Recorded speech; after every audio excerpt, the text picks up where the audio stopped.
Ça enregistre. Nous sommes dans la Akedat Yitzhak. Nous avons commencé la semaine dernière le sacrifice d'Yitzhak, que l'on dit tous les matins dans la Tfila, pour rappeler que de la même façon que Yitzhak était prêt à donner sa vie comme un sacrifice, chacun doit penser à ça, d'être prêt à donner sa vie comme Yitzhak. Donc on relit ça tous les jours pour s'intégrer de cette idée de Korban, de se rapprocher de Dieu comme Yitzhak s'est rapproché sur le mont Moria. Alors on était au Pasuk Vayavo el Makom asher amar lo Elokim. Ils sont arrivés, Yitzhak et Abraham, vers l'endroit asher amar lo Elokim que lui avait indiqué Dieu. On a expliqué l'autre fois que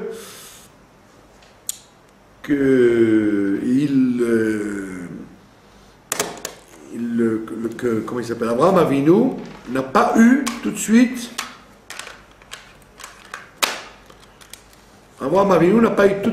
l'indication du Har Moria, exprès, pour ne pas qu'on dise on l'a pris par surprise, il était comme Nivral, il était surpris.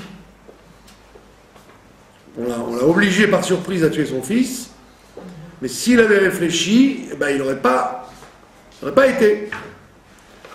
Donc c'est pour ça qu'on l'a fait traîner 3 jours sur la route, donc de montagne en montagne, pour qu'on puisse dire, si c'est après 3 jours, c'est que c'est sûr que c'était bien réfléchi. C'est ce qu'on voit dans le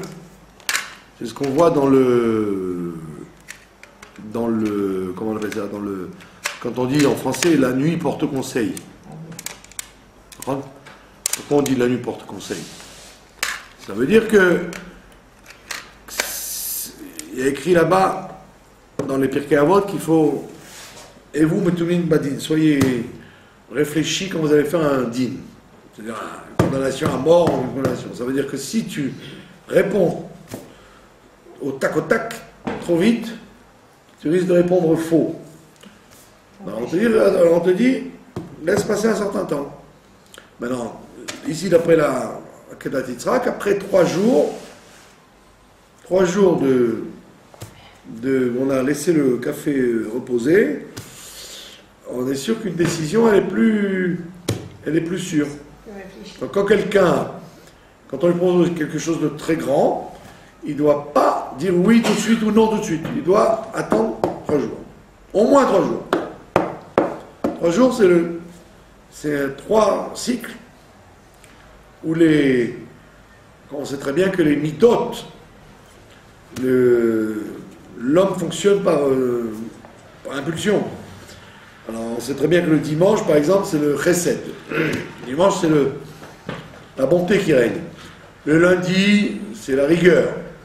Le mardi, c'est l'équilibre, c'est l'harmonie. Le mercredi, c'est la victoire, le netzach. Le jeudi, c'est le hod. Donc chaque jour qui passe, notre cœur, il est dirigé vers un certain sentiment, quoi. Chaque jour, il règne un sentiment plus fort que les autres.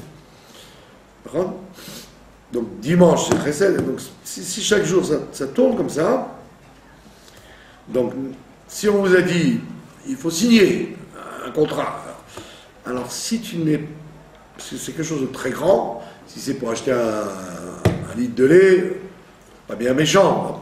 À la maison, tu vas rentrer, tu dis je n'ai pas besoin de lait, j'ai acheté pour rien. Tu as dépensé un litre de lait, ok.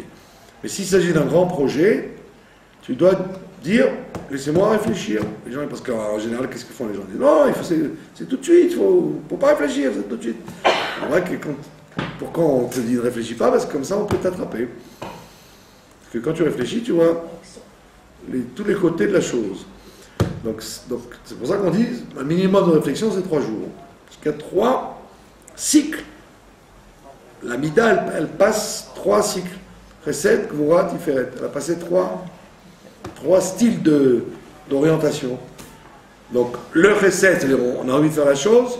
La Gvura, on n'a plus envie de la faire. Et le troisième, c'est le résultat. C'est oui ou non. Est-ce que c'est le Chesed qui l'emporte ou la Gvura qui l'emporte? Donc c'est pour ça qu'on a besoin de 3 jours. Donc c'est ce qui s'est passé là. Si Abraham Avinu, il avait tout de suite, dès qu'il s'est réveillé le matin, pris son fils et qu'il avait tué, alors les gens ils auraient dit, ah, il a été pris dans la béala, dans la panique, et donc il a fait n'importe quoi. Mais maintenant il se mord les doigts. Alors que là, il a bien réfléchi pendant 3 jours avec son fils. Donc s'il va pour sacrifier son fils, c'est que c'est sûr que c'est vraiment une décision qu'il a prise en toute conscience. Donc on voit bien que c'est pour nous apprendre encore. Bayom Hashlishi, il faut toujours faire les choses en pensant au 3e jour et pas tout de suite. On parle évidemment des grandes décisions. Et c'est ce qui s'est passé là. Ils sont arrivés à l'endroit que Dieu lui avait indiqué. C'est-à-dire qu'il y a plusieurs montagnes, comme c'est écrit d'ailleurs que Jérusalem est entourée de 7 montagnes, d'accord? Donc Jérusalem, c'est-à-dire derrière le Kotel, ça s'appelle Jérusalem, c'est ça là-bas que le Har HaMoria se trouve. Vous avez autour 7 montagnes. Ici par exemple, dans ce quartier-là, c'est une des montagnes qui est autour de Jérusalem. Parce que quand vous allez du centre-ville au Kotel, vous descendez. Donc c'est une montagne. Vous avez 7 collines autour. Donc on l'a fait tourner tout autour. Il n'y avait rien évidemment. À l'époque, c'était le désert. On l'a fait tourner autour pendant 3 jours pour que ils disent où c'est. Mais où c'est l'endroit? Je n'arrive pas à comprendre. Et le 3e jour, hop, il a eu un appel prophétique qui lui a dit c'est là. Et donc il s'est retrouvé au mont Moria, qu'il ne connaissait pas, puisque on dit que c'est là-bas que Adam Arishon il a fait son sacrifice, que Noach il a fait son sacrifice en descendant de l'arche. Donc c'est un endroit connu des gens secrets, mais les autres êtres humains ne connaissaient pas ce endroit-là. Et donc il se retrouve au mont Moria. Donc il va vers l'endroit que Dieu lui a indiqué, va Yiven Sham Avraham, et là-bas Avraham a construit à Misbéach, il a construit un autel. Un autel, c'est-à-dire plusieurs pierres avec une grosse pierre dessus, ce qu'on appelle un Misbéach. Ben, il y a Aroch et Haetzim, il a installé le bois. Ben, il y a Kod et Yitzhak Beno, et il a attaché son fils Yitzhak. Il a attaché, comme on le voit dans les images aujourd'hui, maintenant ils font des belles images pour bien expliquer. Il n'a pas attaché, il a attaché, c'est-à-dire comme vous faites un rôti, vous le ficelez bien comme il faut pour pas qu'il se détache. Ben, la même chose, il a attaché en roulant comme ça la corde pour qu'il n'ait aucune possibilité de se dégager pour se sauver. D'accord? Alors on dit qu'il a attaché comme on a attaché le Corban Pessah, pour pas qu'il s'éparpille comme le rôti. Quand vous le mettez au feu, la viande commence à aller dans tous les sens. Donc il a attaché très fort. Il y a 5 motos à la Misbéar, il l'a mis sur l'autel. Mima'al ha'etzim, au-dessus du bois. Donc au-dessus du bois, ça veut dire qu'après l'avoir tué, il aurait mis le feu au bois, quoi. Il aurait fait à la hache. Bon, il y a une marloquette entre les commentateurs. Tout le monde n'est pas d'accord de dire qu'il avait 37 ans. Généralement, tout le monde dit qu'il a 37 ans, mais c'est une chita, celle-là. Il y a d'autres chitotes qui disent non, il était beaucoup plus jeune que ça. C'était pas un enfant, je suis sûr que c'était pas un enfant, mais il n'avait pas 37 ans comme on croit toujours. C'est la chita du Ramban. Le Ramban tient, l'Armanide, que c'est vrai qu'il s'est marié à 40 ans, ça c'est écrit clair, qu'il a rencontré Rivka à 40 ans, donc elle est née 3 ans avant, quand il avait 37 ans. Mais le Ramban il dit non, mais 37 ans c'est pas l'âge de la Akeda, c'est bien avant qu'il l'avait sacrifié. Et c'est pour ça qu'il se retrouve, on va voir d'ailleurs qu'il va se retrouver à Beersheba, alors qu'il aurait dû se retrouver à Hebron, puisqu'il habitait à Hebron. Donc c'est deux courants. En général, comme on connaît plus le Rashi que le Ramban, alors tout le monde retient 37 ans. En vérité, il y a d'autres chitotes qui disent qu'il avait beaucoup moins que ça. Il avait 12 ans de moins que 37 ans, c'est-à-dire 29 ans. Non, plus. 37 moins 12, ça fait combien? 25. Combien vous dites? 25 ans. Donc il n'était pas petit, 25 ans c'était beaucoup déjà à l'époque. C'était pas un enfant. Et donc ça veut dire qu'il a accepté de monter sur le misbéar et de se faire attacher comme un agneau. Ishlach Abraham et Yado. Abraham a envoyé sa main. On rendez compte ce geste complètement dramatique, d'égorger son fils. Et il a pris le couteau, il shrotet Beno pour égorger son fils. À ce moment-là, l'ange de Dieu l'a appelé. Heureusement qu'il y avait la prophétie à l'époque pour déclencher les phénomènes ou les arrêter. Sinon, aujourd'hui, comment il aurait su s'il faut s'arrêter ou pas de... Il aurait été jusqu'au bout. Et il lui a dit, Abraham, il a dit, Ineni, ça veut dire je suis prêt, ça veut dire de la même façon que j'étais prêt à le tuer, je suis prêt à un contre-ordre. Je n'ai pas d'avis personnel. C'est une force. Il lui dit, ne jette pas ta main sur l'enfant, sur le jeune homme, et on ne le tue pas. Mais Alta Aslo Meuma, il ne lui fait rien. Puisque, comme vous connaissez le Midrash, qui dit, ok, je ne le tue pas, mais il faut quand même lui faire quelque chose. Comme en psychologie, ça s'appelle l'acte manqué. Vous allez faire quelque chose et vous n'avez pas pu le faire. Ça s'appelle un acte manqué, donc il faut transférer en faisant quelque chose. Donc il lui a dit, ne tue pas et ne fais rien d'autre. Toi tu aurais pu dire, bon, au moins, je vais lui couper les cheveux, ou je vais lui faire des gratinures. Il ne faut pas que mon énergie qui était de le tuer, et son énergie à lui de vouloir le tuer, s'arrête là. C'est un truc qui est tué dans l'œuf. Ça s'appelle un acte manqué, c'est très embêtant, au niveau psychologique. Comme vous avez voulu faire quelque chose, et tout était en route, et puis hop, et à un dernier moment, vous ne pouvez pas le faire. Donc vous avez besoin de remplacer par quelque chose. Et l'ange lui dit, non, rien du tout.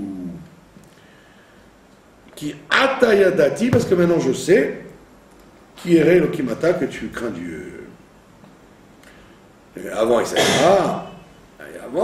Et avant, c'était pas pareil, parce qu'avant, toutes les épreuves n'étaient pas aussi dures que celle-là.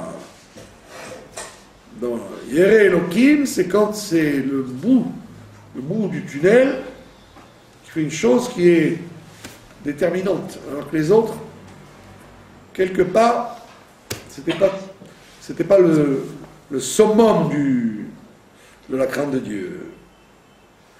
Donc c'est une épreuve extrêmement difficile. Maintenant il dit, maintenant je sais que tu crains Dieu, mais parce que tu n'as pas épargné ton fils unique de moi. D'accord? Ça veut dire que je te compterai la non-action comme si ça avait été une action. Parce que tu étais tellement prêt à le faire que je le compterai comme si tu l'avais fait. Parce que vous aurez pu dire, en fin de compte, il n'a pas fait. Donc c'est pas vraiment réussi la démonstration qu'il a tué son fils. Il n'a pas tué. On dit non, parce que on savait très bien qu'il était arrivé au bout. Il était arrivé au bout. Pas comme on le voit dans la réalité. Quelqu'un qui n'arrive pas au bout de quelque chose, il peut toujours, jusqu'à demain matin, raconter qu'il a voulu. On te dira, s'il avait vraiment voulu, il l'aurait fait. D'accord? Si quelqu'un s'arrête à la dernière seconde d'une chose, même si soi-disant il a eu un empêchement, on estime qu'en vérité cet empêchement, il l'a bien voulu. Alors, chez Abraham, on ne dit pas ça. Abraham, on dit exactement comme s'il y avait tout pour le faire. Parce que l'empêchement n'est pas venu par un événement subjectif, le couteau qui se casse ou la pluie qui tombe, mais il est venu par un événement objectif. C'est l'ange qui vient lui dire arrête. Donc rien d'autre ne l'aurait empêché, ça veut dire. Si ça avait été un autre événement, ça n'aurait rien fait du tout. D'accord? Donc, c'est ce qu'on nous demande à nous, quoi. Ce qu'on nous demande à nous, c'est de ne pas arriver à avoir besoin de donner sa vie. D'accord? Quand le soir de Yom Kippour, après, à la fin de Kippour, avant de sonner du chauffard, on dit le Kriyat Shema. On crie tout fort Shema Israël. Et il y a écrit dans les Sidour, dans le Marzor de Kippour, il y a écrit qu'il faut penser qu'à ce moment-là, on donne sa vie. Concrètement, ça veut dire. Et ça nous est compté comme si on avait donné vraiment sa vie. C'est pas une blague. Non, c'est pas une blague.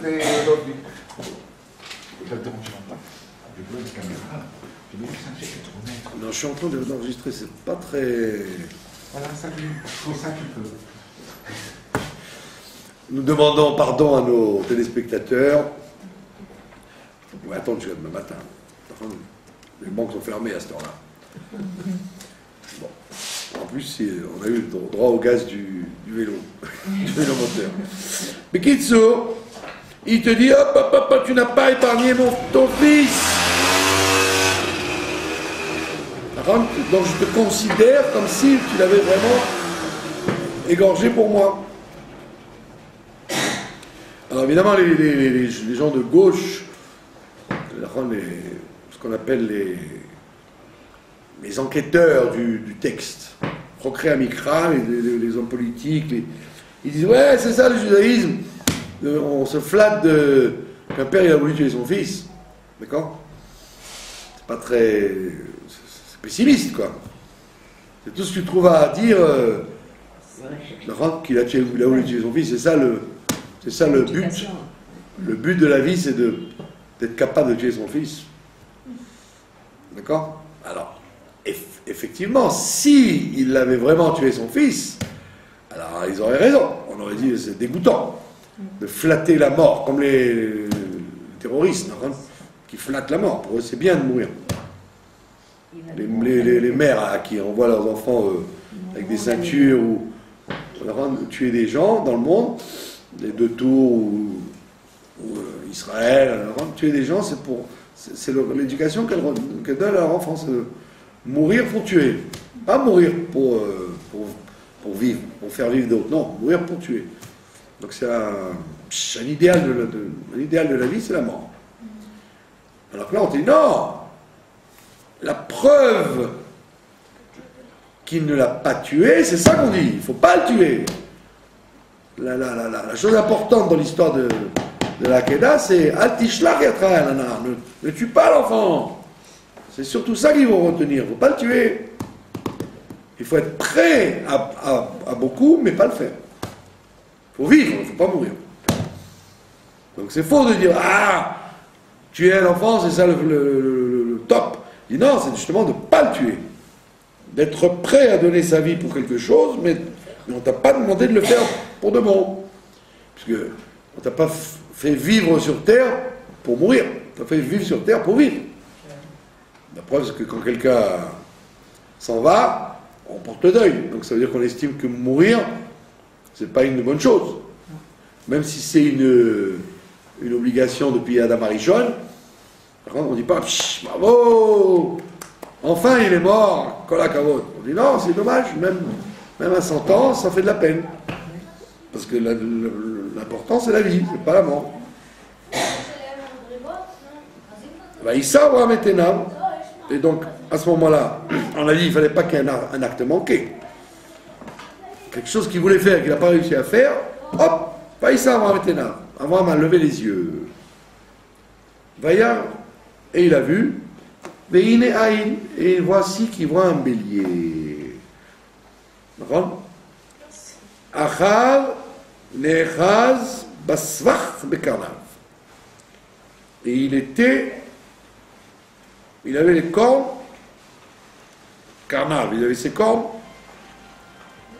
embarquées enfermées dans un buisson. Il n'arrivait pas à sortir du buisson.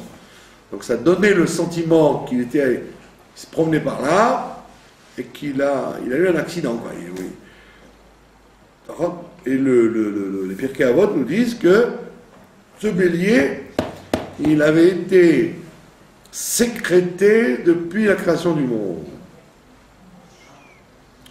Le jour où on aurait besoin, ça veut dire qu'en fait, si on dit qu'il a été sécrété depuis la création du monde, c'est qu'en fait, Dieu n'avait aucune intention de tuer le fils, puisqu'il voulait tuer le bélier. Il a été prévu pour ça. Donc ça prouve bien que le but de la manœuvre n'était pas de tuer Yitzhak, mais c'était de tuer le bélier. D'accord? Et vous voyez bien que c'était une espèce de mise en scène. Une mise en scène que s'il avait vu le bélier avant, alors il aurait dit, attends, c'est peut-être ça qu'on demande. Alors justement, le film, dans le film, il n'a vu le bélier qu'après.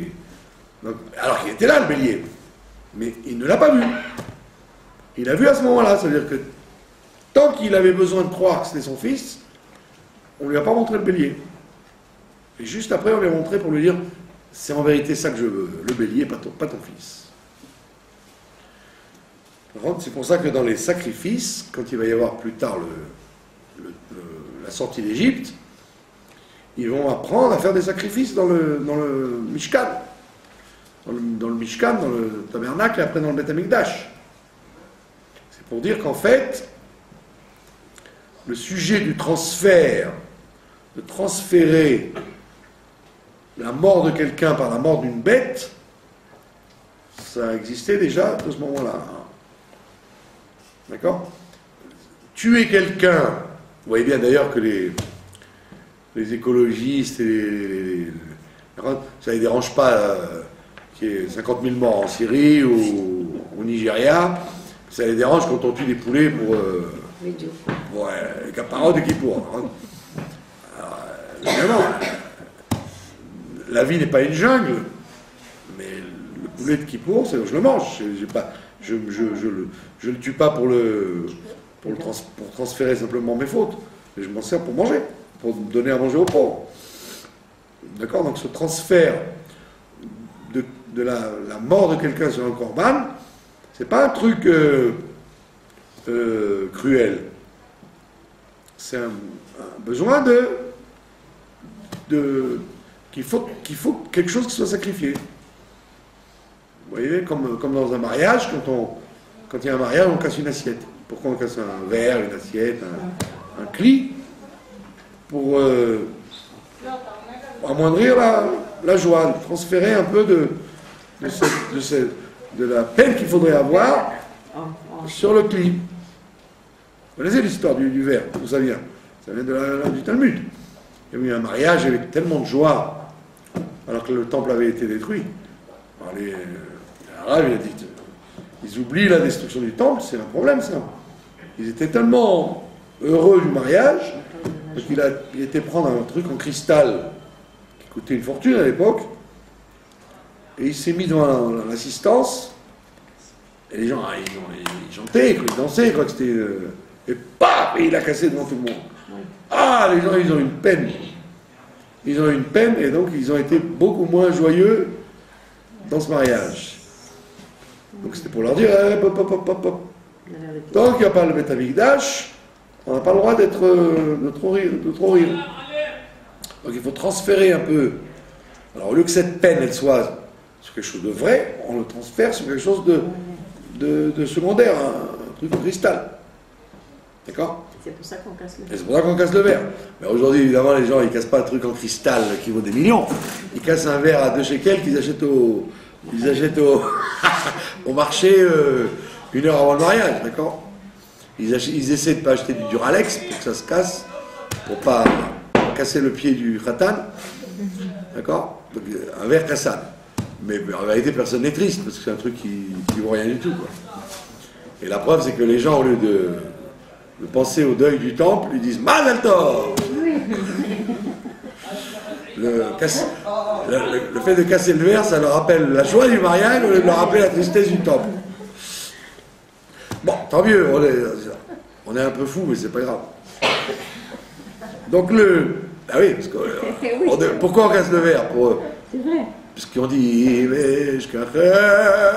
Yerushalayim. Si je t'oublie Jérusalem, après on casse le verre. Donc c'est pour ne pas oublier le Beth Amikdash. Et les gens, ils attendent ça pour dire Mazal Tov. Pour eux, c'est le signe de la joie ou le signe de Beth Amikdash. Donc, ça veut dire qu'on transfère. Dans la vie, il faut transférer. Par contre, des fois, tu es en colère, alors transfère ta colère, mange un morceau de chocolat, ou souris, ou dis bonjour à ta concierge. Comme ça veut dire que le sujet du transfert, ça existe. On n'a pas besoin d'absorber pas digérer. Tu n'as pas demandé de digérer, transfert. Donc c'est ce qui se passe ici. S'ils étaient repartis tous les deux sans avoir rien fait, alors il y a eu un manque dans cette cérémonie-là de Yitzhak Avinu. Alors là, tout de suite, hop, on lui a montré l'agneau, enfin le bélier, et à la place, il a mis les mêmes intentions sur le bélier qu'il aurait mis sur son fils. C'est pour ça qu'on sonne du chauffard au Shoshana, parce que le bélier, la corde du bélier rappelle cet événement du sacrifice. D'accord? Vaya Léoula, il a donc égorgé ce bélier, Tachat Beno, à la place de son fils. Vaikra Abraham, Shem Amakomahu. Abraham, il appelait cet endroit-là Hachem Iré, le Dieu qui voit, Asher Yamer Ayom, on l'appelle encore jusqu'à maintenant, Behar Hachem Irae, la montagne de Dieu qui voit et qui est vu. La montagne, c'est la montagne où on a construit le temple, où après il y a une mitzvah de voir la présence de Dieu au fait et d'être vu. C'est de là que ça vient. En quelque sorte, c'est grâce au travail qu'a fait Abraham Avinu avec son fils sur la montagne que par la suite on a pu se servir Il y a à Moria comme une montagne où on voit, on voit Dieu et on est vu par lui.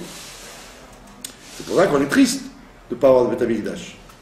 Parce qu'aujourd'hui, où est-ce qu'on peut voir la présence de Dieu quand on est avec Dash? Ben, nulle part.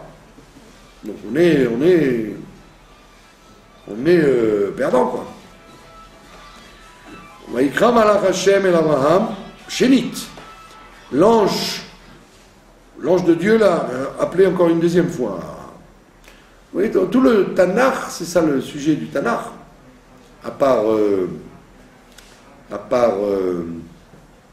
la Megillah d'Esther, où Dieu ne parle plus aux hommes. Dans tout le Tanakh, c'est truc que les gens modernes ne comprennent pas.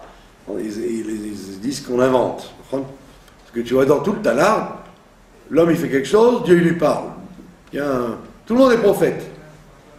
Alors, ça fait un peu tiré par les cheveux cette histoire-là. Parce que c'était comme ça. Jusqu'à la fin de l'époque du Tanakh, c'était effectivement comme ça. Les gens étaient prophètes. Vous voyez bien que même les Rechaïm, ils sont prophètes. Vous voyez bien que Lavan, il prophétise, Bilal, ça c'est sûr, mais Avimelech, à tout moment, Dieu parlait aux hommes. Ce n'était pas une chose bizarre. Donc comme aujourd'hui on est dans l'obscurité la plus totale, donc les gens disent, mais c'est des inventions cette histoire que Dieu parlait aux hommes. Non, parce qu'on c'est un temps qu'on ne peut pas comprendre, puisqu'il a disparu il y a plus de 2500 ans. Mais c'était comme ça. Donc il te dit, première fois, l'ange lui parle, et lui dit, ne fais rien à ton fils. Deuxième fois, il lui parle, et il lui dit, Bi nishbati neum Hashem. Donc c'est Dieu qui parle. Il jure sur lui-même, par contre, lui il jure sur lui-même. Bi, sur moi, je jure, neum Hashem, parole de Dieu, qui ya'an asher rasita et adavarazé, puisque tu as fait cette chose-là, d'être capable de tuer ton fils, et tu n'as pas épargné ton fils, qui va je te bénirai. Bénir, je te bénirai. Et je multiplierai tes descendants comme les étoiles du ciel, mais comme le sable de la mer, Asher al-Satayam qui est au bord de la mer. Alors évidemment, les commentateurs s'interrogent, qu'est-ce que c'est que cette drôle de bracha? De lui dire maintenant, à partir de Yitzhak, tes descendants seront aussi nombreux que les étoiles du ciel ou le sable de la mer. Si tu veux me donner un sentiment d'un chiffre, bah, dis-moi les étoiles du ciel, ça me suffit. Ou alors dis-moi le sable de la mer, ça me suffit. Pourquoi deux? Pourquoi il vient de donner deux exemples? L'étoile du ciel et le sable de la mer. Alors il dit une chose qui est un peu curieuse, c'est qu'on dit, ils seront comme les étoiles du ciel, c'est-à-dire des gens qu'on va admirer, regarder, et qui aident dans la nuit. Si vous avez été dans l'obscurité une fois dans la campagne, quand il fait beau, ben, c'est grâce aux étoiles que vous voyez sur la route, vous voyez clair. Donc les étoiles du ciel, c'est pas simplement joli à voir, mais c'est un repère. C'est comme ça qu'on retrouve sa route. Donc il dit, ou soit les Bnei Israël, les descendants d'Israël, qui seront comme les étoiles du ciel, ou ils seront comme le sable de la mer, c'est d'ailleurs un truc qu'on écrase.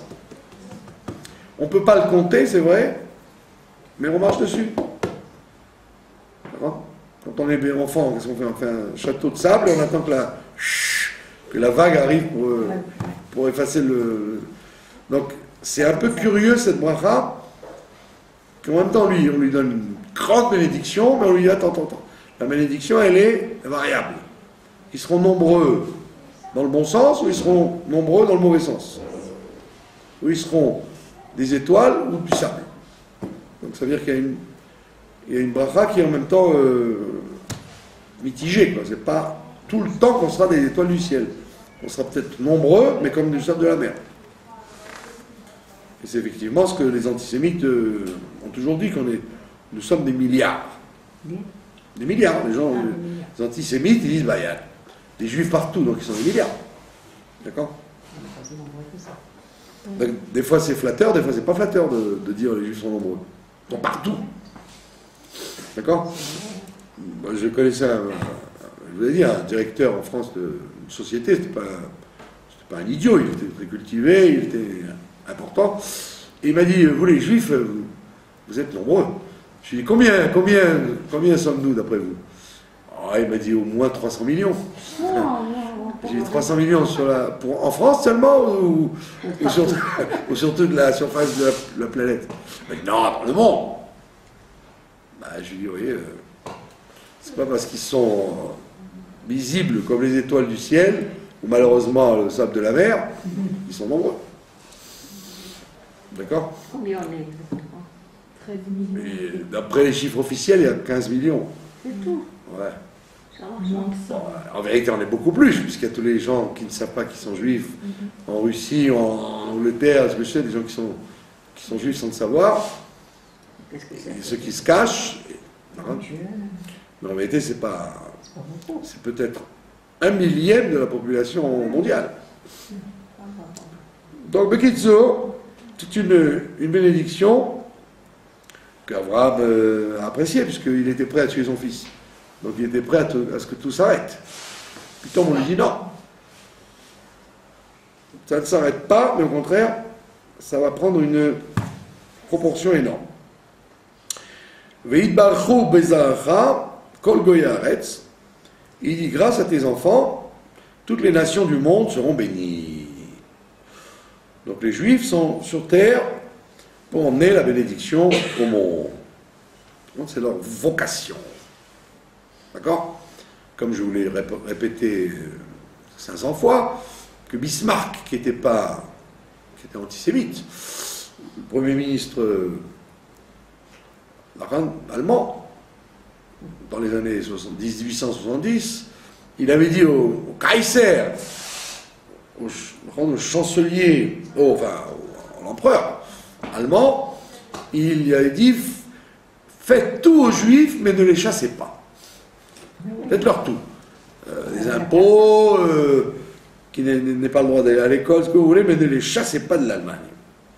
Parce que la bénédiction de l'Allemagne dépend d'eux. Donc si vous les chassez, ce sera la ruine. Donc il n'était pas bête. Il n'était pas fou. Il savait que les Juifs, ils amènent la bracha là où ils sont. D'accord? Comme, tout le monde connaît l'Espagne, quand les Juifs sont partis, c'est devenu un pays sous-développé, etc. Le Maroc, la Tunisie, l'Algérie. Pardon? Je disais le Maroc, la Tunisie. Le Maroc, bien sûr. Tous les pays du monde où les Juifs étaient, même s'ils n'étaient pas forcément proches du système, ils emmenaient la bénédiction. Comme ici. Pourquoi les Arabes veulent ce pays? Parce que du temps où ils étaient eux, les Ottomans, autant des croisés, etc., et on ne pouvait rien faire ici. Il n'y a que depuis que les Juifs sont arrivés qu'il y a la bénédiction sur la terre. Sinon, les Gaulois, pas les Gaulois, les croisés, les Byzantins, les Romains, les Ottomans, les Anglais, tous ceux qui sont passés n'ont rien pu faire. C'est resté un désert. Pitom, les Juifs arrivent, le désert refleurit. Donc ils se disaient, maintenant que vous êtes là, donnez-le nous. Et ils n'ont pas compris que quand c'est nous qui y sommes, c'est une bracha. Sinon, zéro.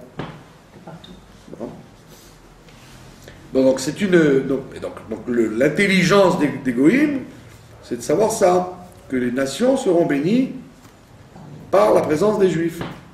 Les Juifs bénissent les Goïms dans l'ordre. Enfin, ils apportent la baraka, comme ils disent. Ils leur apportent la baraka aux Goïms. D'accord? Donc même les antisémites, quand ils sont intelligents, ils comprennent que faites-leur tout, mais ne les chassez pas.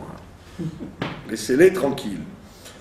Et tout ça parce que tu as écouté ma voix. Yashov Abraham El Arabe. À ce moment-là, Abraham est retourné vers ces jeunes gens. Donc il est retourné tout seul en fait. Mais qu'est-ce qu'on raconte? On raconte que Yitzhak, il est resté là-haut, lui. Il est resté à Jérusalem. Qu'est-ce qu'il a été faire? Il a étudié chez Shem et Ever. Il y avait encore, Shem était encore vivant, le fils de Noach, et Ever aussi était encore vivant, le petit-fils. Donc il a appris la Torah, on dit il a appris le secret et les choses dévoilées. Shem et Ever, chacun avait une yeshiva. L'un il enseignait le Talmud, l'autre il enseignait la Kabbalah. Et donc il a été apprendre là-bas. Il a été se refaire, comme on dit. Maintenant, on demande pourquoi il n'a pas demandé à son père. Son père aussi, il était fort dans la Torah. Qu'est-ce qu'il a besoin d'aller voir Shem et Ever? Il dit parce qu'il y a des choses qu'on ne peut pas parler, sur lesquelles on ne peut pas parler avec son père. Il y a une incommunicabilité entre le père et le fils. Et donc, il n'y a que les maîtres qui peuvent remplacer le père. Des choses qu'on ne dit pas. On ne parle pas avec son père, mais qu'on parle avec des maîtres, des étrangers. Donc ce que son père aurait pu lui enseigner, il valait mieux qu'il l'apprenne de deux étrangers, étrangers, c'était des ancêtres, à eux, Shem et Ever. Donc lui retourne avec ces deux jeunes gens, c'est-à-dire... Pardon? Eliezer et Ishmaël, bravo, qui les avait accompagnés au départ. Il y a Koumou, ils se sont tous levés, ils sont partis ensemble. El Be'er Shava, à Beersheva. Yashev Abraham Biver Shava, et Abraham s'est installé à Beersheva. Combien de temps? Quelques jours. Parce qu'en vérité, il habitait à Hebron. Alors juste après, on apprend que sa femme est morte. Donc qu'est-ce qu'il a été faire à Beersheva? Alors d'après, on a dit tout à l'heure, d'après le Ramban, il est resté plusieurs années, jusqu'à la mort de Sarah et le mariage de Yitzhak. Il habitait à Beersheva. Ça c'est la chita du Ramban. D'accord? Et après, il est retourné à Hebron et c'est là-bas qu'elle est morte sa femme. Ça c'est la première chita. Mais d'après la gita de Rashi, qu'on a vu classique, quoi, il est resté quelques jours en mission à Beersheva, et après il est retourné à Hebron, et c'est là-bas qu'il assistait à la mort de sa femme. Donc il y a deux versions. Une version qui dit qu'il est resté plusieurs années à Beersheva, et est retourné à Hebron, avec sa femme, et l'autre chita dit pas du tout. Il était à Hebron, il est parti de Hebron avec son fils. Il a fait quelques jours à Beersheva, il est retourné en catastrophe à Hebron, et là-bas, on lui a appris que sa femme était morte. Quelques jours, c'était très vite. Sinon, vous ne comprenez pas ce que vient faire Beersheva dans cette histoire. Mais de quoi elle est morte, Sarah? Elle est pas morte. De quoi elle est morte? Alors, il y a plusieurs gitotes. Il y en a qui disent qu'elle est morte d'une crise cardiaque, de savoir que son fils allait mourir. Un midrash dit pas du tout. Elle est morte du fait qu'il n'est pas mort, qu'il ne soit pas mort. Ça c'est un truc assez scandaleux, quoi. La mère juive qui regrette parce que le fils n'a pas été tué, quoi. C'est-à-dire il a raté son épreuve. Et une troisième chita qui est amenée par les Tosafot, elle dit non, elle dit qu'elle est morte de joie, de Klot Hanefesh. Son âme est partie de joie de voir que son mari, son fils, ils ont fait une alia tellement grande au Moria, donc elle est morte de joie. Bon. Dans tous les cas de figure, elle est morte de façon bizarre, parce qu'elle est morte, elle n'est pas morte à son âge, elle aurait dû mourir beaucoup plus vieille. Voilà, donc on s'arrête là, Kedat Yitzhak, on lit ça tous les jours pour avoir le corps, l'énergie de donner sa vie au service de Dieu. Ce qui n'est pas une mince affaire. Après, on dit, les Olam, Yehe Adam Yere Shamaim, toujours, Leolam ça veut dire toujours. Yehe Adam, que l'homme soit Yere Shamaim, qu'il soit craignant Dieu.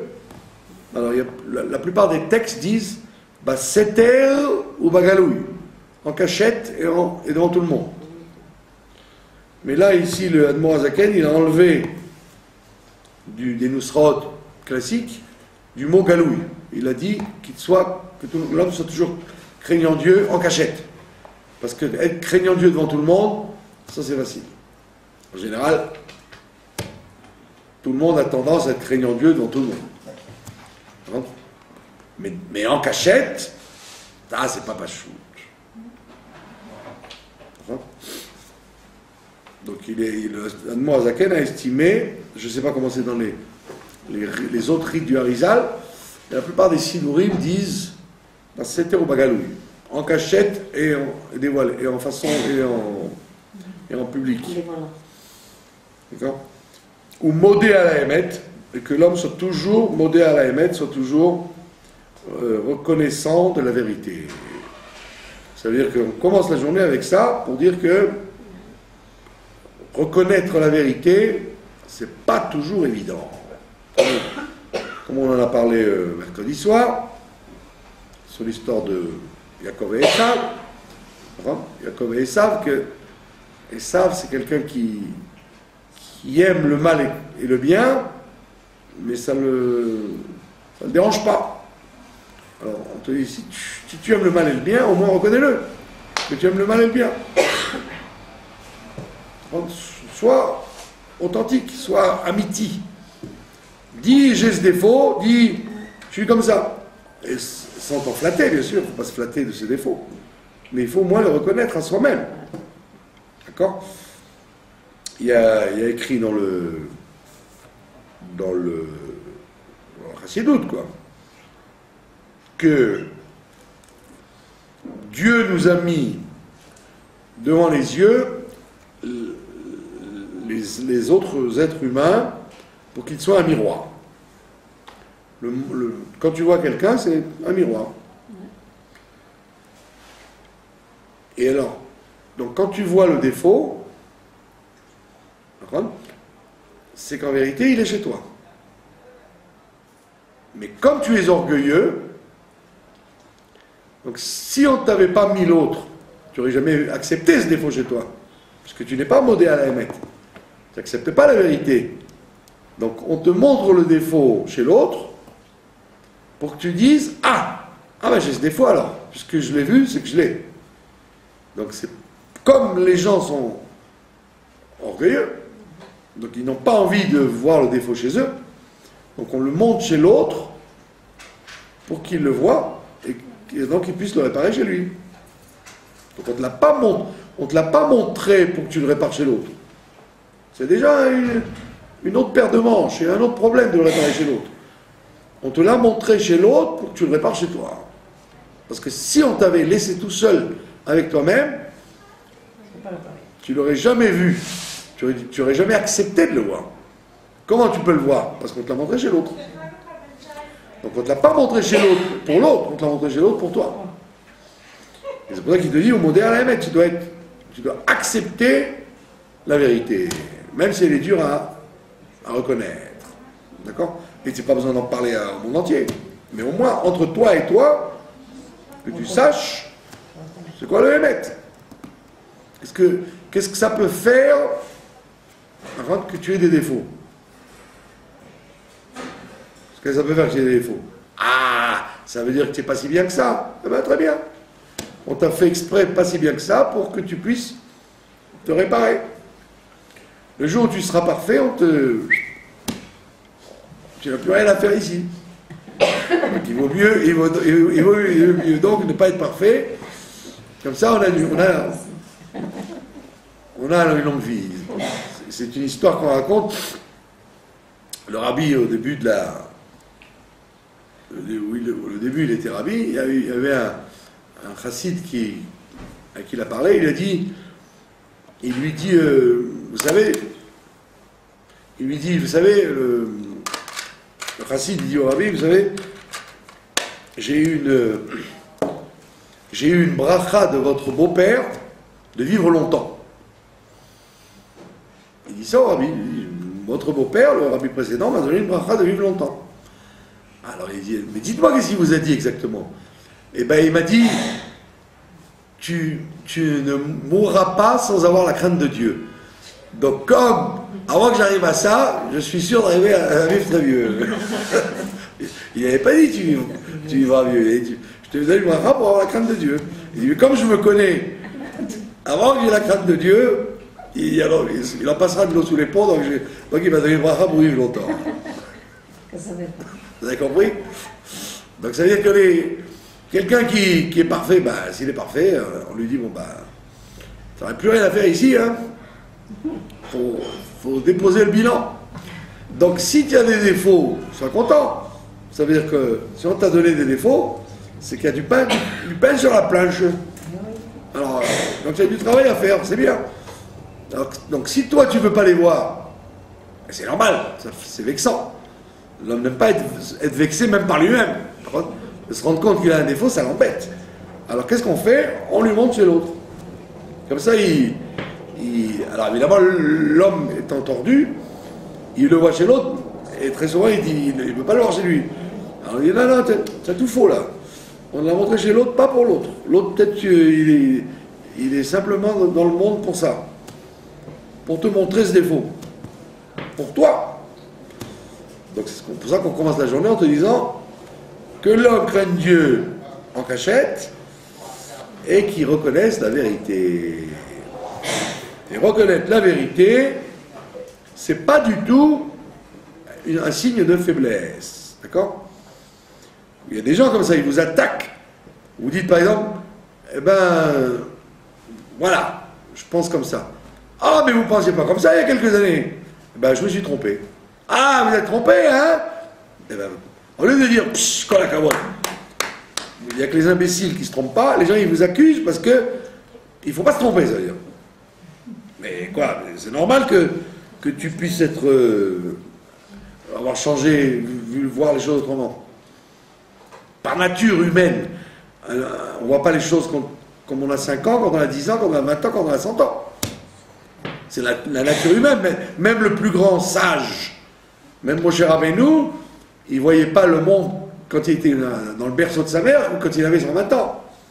C'est évident qu'il a mûri, il a changé, il a évolué, il a raffiné le Rome.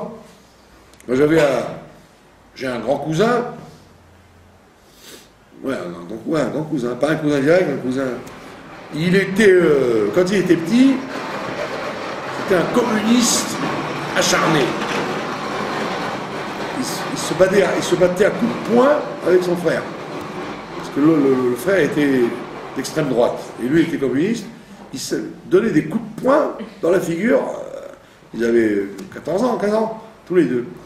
Et puis un jour, ce garçon, il est devenu le chef de cabinet de M.